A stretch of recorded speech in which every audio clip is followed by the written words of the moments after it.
Bonjour, je me présente. Je suis le docteur Béatrice Vincent-Bonnet. Je suis chirurgien à l'hôpital de Poissy-Saint-Germain dans les Yvelines. Le sujet que je vais aborder aujourd'hui est celui de l'impact des recommandations de la Société française de coloproctologie, sujet qui peut paraître un peu rébarbatif, pour permettre de progresser dans la chirurgie ambulatoire.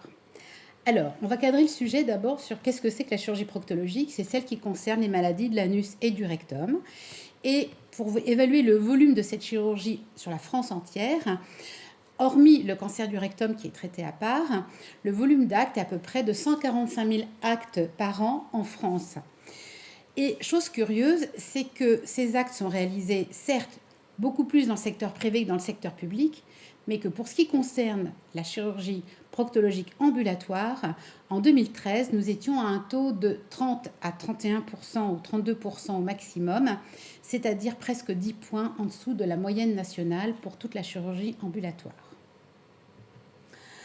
Alors, la Société française de coloproctologie, dite SNFCP, s'est mise à réfléchir sur le sujet en disant « mais où sont les freins ? Où sont les moteurs ? Menons une enquête au niveau de nos sociétaires. » Nos sociétaires ont la particularité d'être à la fois des chirurgiens, des gastro-entérologues, qui tous exercent la chirurgie proctologique, soit en tant que chirurgien digestif, soit en tant que gastro-entérologue à compétences en chirurgie proctologique, ce qui est une spécificité française. Alors, où sont les freins ? Eh bien, l'enquête a répondu que le principal frein, c'était celui de la gestion de la douleur post-opératoire qui dure le premier jour, mais également jusqu'à la première selle, c'est-à-dire dans les 3 jours qui suivent l'intervention. L'autre sujet était la crainte des complications post-opératoires, pas toujours bien évaluées, et pour lesquelles la sécurité des patients doit être absolument la même en ambulatoire qu'en hospitalisation conventionnelle. Et puis, bien entendu, l'ambulatoire nécessite une nouvelle organisation, le développement d'unités de chirurgie ambulatoire, et cette contrainte pouvait paraître aussi importante dans certains établissements. En revanche, les moteurs sont là aussi. Bien sûr, nous avons tous la pression économique, pression politique, mais nous avons des modèles aussi. Des modèles en Europe du Nord, des modèles aux États-Unis, où cette chirurgie anorectale est déjà largement pratiquée en ambulatoire. Ensuite, il peut peut-être être intéressant de proposer aux patients une prise en charge ambulatoire pour 2 raisons. La première, c'est qu'on va optimiser la prise en charge périopératoire et peut-être améliorer son confort post-opératoire et même sa sécurité, et surtout lui apporter aussi un meilleur confort et une meilleure satisfaction. Alors, on a créé un groupe de travail et on s'est donné 3 objectifs. Le premier, c'était d'éditer des recommandations, c'est-à-dire les règles du jeu. Il faut bien commencer par les règles du jeu. De mettre en place en même temps un observatoire national qui nous permettrait de voir par région, par type d'établissement, privé, public, comment se développait la chirurgie ambulatoire, et puis d'écrire un livret pédagogique destiné aux patients et aux soignants. Alors, qui est ce groupe de travail ? Comment est-il composé ?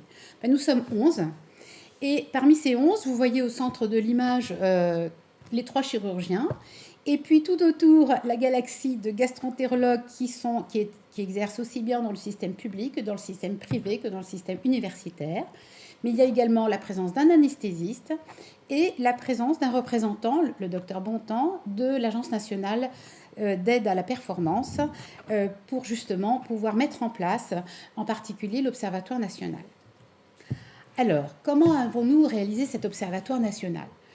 Nous avons réfléchi et regroupé les actes médicaux pris dans la nomenclature de la CCM en essayant de voir ceux qui regroupaient la même pathologie et dans cette pathologie, ceux qui pouvaient déjà être réalisés en ambulatoire et ceux qui pourraient être réalisés en ambulatoire.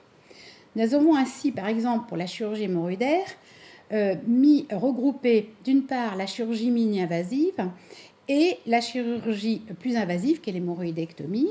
Et on voit d'emblée ici que le taux d'ambulatoire en 2013 était autour de 18% pour la chirurgie traditionnelle de l'hémorroïdectomie, alors qu'il était déjà à 40% pour la chirurgie mini-invasive. Ensuite, nous avons écrit des recommandations. Ces recommandations sont déjà lisibles sur le site de la SNFCP, mais également sur le site de l'ARS, sur la chirurgie ambulatoire, et vous avez les coordonnées sur la diapositive. Les recommandations sont écrites sur un texte court qui tient en 4 à 5 pages. La première moitié concerne les contraintes organisationnelles, ou plutôt l'organisation tout court, et qui permet d'établir un pont entre l'administration et les soignants pour que l'unité de chirurgie ambulatoire soit le mieux organisée possible, en particulier aussi bien au niveau d'un circuit court que du personnel soignant nécessaire pour les appels de la veille, les appels du lendemain, la consultation infirmière ajoutée en pré-hospitalisation par exemple. Et puis la deuxième partie concerne la gestion de la douleur post-opératoire et des risques post-opératoires, des complications éventuelles. Donc ces deux parties ont été écrites sur le même modèle que les recommandations pour la chirurgie urologique et ces textes courts pourront comme ça être déclinés pour toutes les spécialités. Alors, nous avons décidé de nous focaliser sur la chirurgie hémorroïdaire. Pourquoi ? Parce que d'abord, c'est celle qui est la plus pratiquée et représentative de la chirurgie proctologique en volume. Et d'autre part, c'est, pour ce qui concerne l'hémorroïdectomie, la chirurgie la plus douloureuse. Donc, si on peut prendre en charge correctement l'hémorroïdectomie, on va pouvoir prendre en charge la majorité des actes opératoires de chirurgie proctologique. Alors, l'hémorroïdectomie, qui peut être codée sur tous ces codes qui sont annoncés sur la diapositive, dite de Milligan et Morgan, est un acte invasif puisqu'il va faire une plaie opératoire en retirant les hémorroïdes. On peut donc bien comprendre que la douleur post-opératoire est a priori intense. C'est l'acte chirurgical validé, le plus définitif et qui peut être réalisé dans toutes les situations. En alternative, il existe des interventions dites mini-invasives qui permettent de traiter la maladie hémorroïdaire et de corriger les symptômes sans enlever les hémorroïdes, donc sans plaie opératoire. Cette chirurgie est donc beaucoup moins douloureuse, plus onéreuse du fait du matériel à utiliser en général, mais elle permet a priori de réaliser un acte beaucoup plus facilement en ambulatoire puisqu'elle est très peu douloureuse. En revanche, elle ne s'adresse pas à toutes les situations cliniques, elle ne peut pas soigner tous les malades hémorroïdaires. Il existe donc à la fois le longo, qui est l'intervention d'agrafage circulaire, qui remonte les hémorroïdes dans le canal anal, et puis la ligature artérielle qui va diminuer le flux avec un contrôle Doppler et par un système de faux filage, fixer les hémorroïdes dans le canal anal. Voilà le principe de techniques de réparation hémorroïdaire versus les techniques d'ablation des hémorroïdes. Si on prend les courbes de douleur post-opératoire, on comprend bien que, et vous voyez la courbe bleue avec deux grands pics, le pic douloureux principal, il est dans les 6 premières heures, puis surtout au bout du 2e ou 3e jour, donc après un éventuel retour à domicile, si on fait de la chirurgie ambulatoire, autour du 2e, 3e jour, avec un pic qui peut aller jusqu'à entre 8 et 10, donc une douleur très très importante. On peut comprendre pourquoi il y a ces freins à la chirurgie ambulatoire pour ce qui concerne l'hémorroïdectomie. En revanche, pour la chirurgie mini-invasive, cette douleur reste régulièrement inférieure à 5 et facile à traiter avec des antalgiques habituels sans recourir à des antalgiques trop puissants, en particulier des opiacés. Or, les opiacés sont les antalgiques qu'on voudrait éviter dans cette chirurgie parce qu'ils majorent les nausées, les vomissements, il y a un risque de constipation et surtout un risque important de rétention d'urine. Donc, on risque d'introduire des complications déjà propres à la chirurgie qu'on va majorer avec le traitement antalgique. L'objectif, c'est donc d'éviter à tout prix d'avoir besoin de recourir à des traitements antalgiques morphiniques, mais d'utiliser uniquement des antalgiques classiques anti-inflammatoires ou non opiacés faibles ou non opiacés. Donc, on a trouvé une technique qui, depuis 15 ans, est maintenant validée et qui est devenue une recommandation grade A, qui consiste à réaliser un bloc analgésique au début de l'intervention. Ce bloc est très simple à faire. Il utilise un anesthésique local de type ropivacaïne, qui est un produit anesthésique de longue durée très peu toxique. Il n'y a jamais eu d'incident ou d'accident décrit avec ce bloc pudendal à ce jour. De fait, ce bloc pudendal est si efficace, c'est-à-dire qu'il va permettre de prolonger l'anesthésie périnéale pendant 6, 12, voire 24 heures. Et maintenant, c'est une recommandation qui est classée grade A, non seulement au niveau national, mais au niveau international. Donc cette technique est très facile à apprendre. Elle est souvent réalisée par le chirurgien parce qu'il est déjà en situation opératoire. Il nécessite un matériel qui est disponible dans tous les blocs opératoires. Donc, si on peut résumer ici la prise en charge de la douleur post-opératoire, voilà comment ça se passe. La première chose, et ça prend du temps, c'est d'informer le patient, parce que l'information bien faite, c'est le meilleur anxiolytique qu'on connaisse.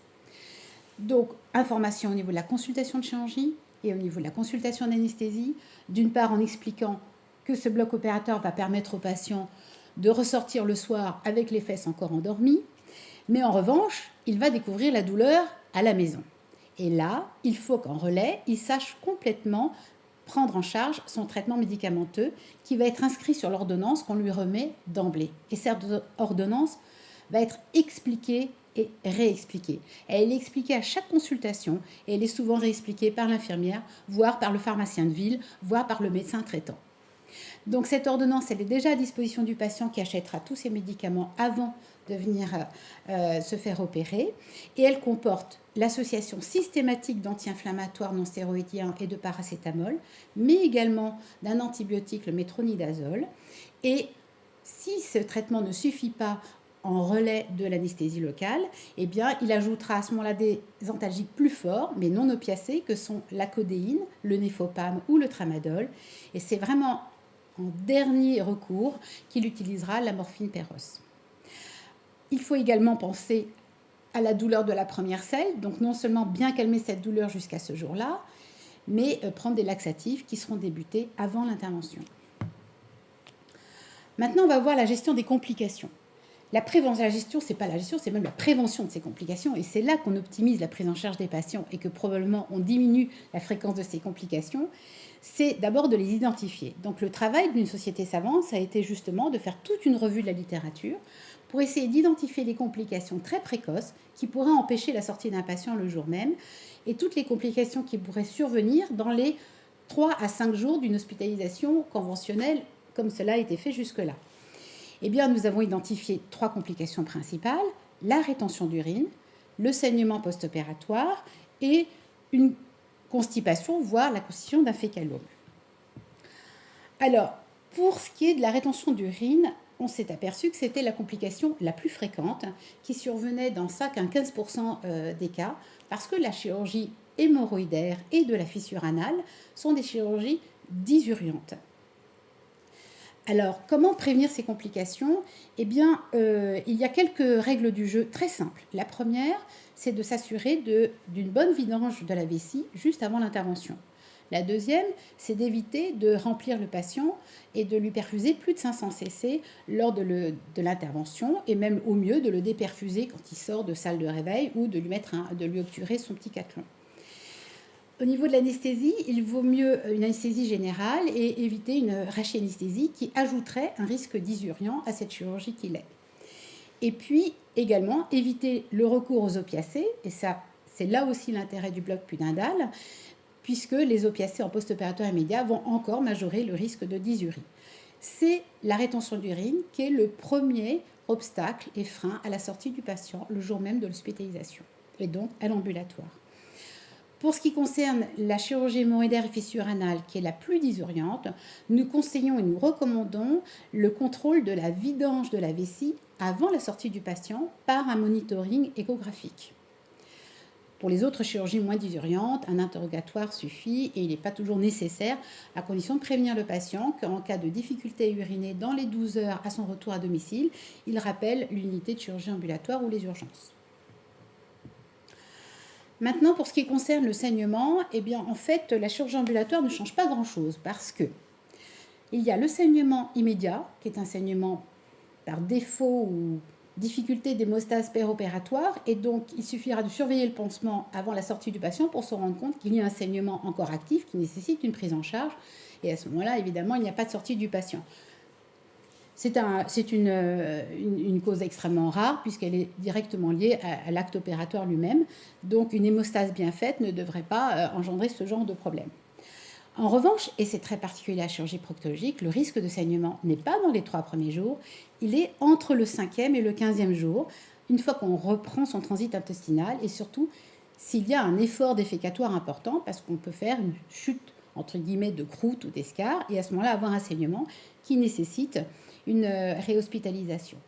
Donc ce n'est pas le saignement qui est un obstacle à l'ambulatoire, En revanche, il faut bien informer le patient sur ce risque secondaire et assurer une continuité des soins sur les 3 premières semaines post-opératoires. Enfin, le risque de faire un bouchon et de ne pas arriver à évacuer ses selles, c'est-à-dire de faire un fécalome, la seule prévention, c'est la prise de laxatif et c'est le traitement bien géré de la douleur. Un patient qui n'a pas mal, qui est serein, il va pouvoir aller à la selle plus facilement, surtout s'il a bien pris ses laxatifs. Et il faut qu'il y aille dans les 2 à 3 jours qui suivent l'intervention, j'allais dire pour que ce soit fait. Et comme c'est un sujet qui va quand même le préoccuper énormément, il est évident qu'il est bien conseillé, en tous les cas pour l'hémorroïdectomie, que le patient ne soit pas vraiment tout seul chez lui, qu'il y ait un entourage attentionné et qui ne s'enferme pas dans les toilettes. Mais quand on interroge les patients, ils préfèrent quand même tous aller aux toilettes chez eux, dans leur cadre habituel de vie et dans leur confort, pouvoir faire ensuite leur bain de siège, prendre une petite douche et être un petit peu coucouné dans la famille. Donc ce qui reste comme obstacle principal à la chirurgie ambulatoire, c'est la solitude, l'isolement ou la précarité sociale. Alors, est-ce que ces recommandations et tout ce travail de notre société savante a servi à quelque chose ? Eh bien, sur la première année, entre 2013 et 2014, nous avons bondi de 9 points dans notre prise en charge en chirurgie ambulatoire. Évidemment, on partait de plus bas que la moyenne nationale, mais sur des actes qui ne sont pas si faciles que ça à prendre en charge en ambulatoire. Et on est passé ainsi de 31% en moyenne à 39% de prise en charge en ambulatoire. Alors, si on prend la chirurgie hémorroïdaire, on voit tout de suite que l'hémorroïdectomie, qui est la chirurgie la plus pratiquée en volume, elle partait de 17 à 18% en ambulatoire en 2013, elle a bondi à 25%. C'est encore faible, mais c'est déjà une bonne progression. L'agrafage est resté au même niveau que l'hémorroïdectomie sans qu'on comprenne très bien pourquoi. En revanche, la ligature artérielle Doppler guidée, qui était déjà réalisée à 40% en ambulatoire, est passée au-delà des 50% en ambulatoire en 2014. Enfin, notre dernier projet, c'était le livret. Il est rédigé, il est écrit et il va apparaître sur le site en novembre 2016. Donc soyez encore un peu patients.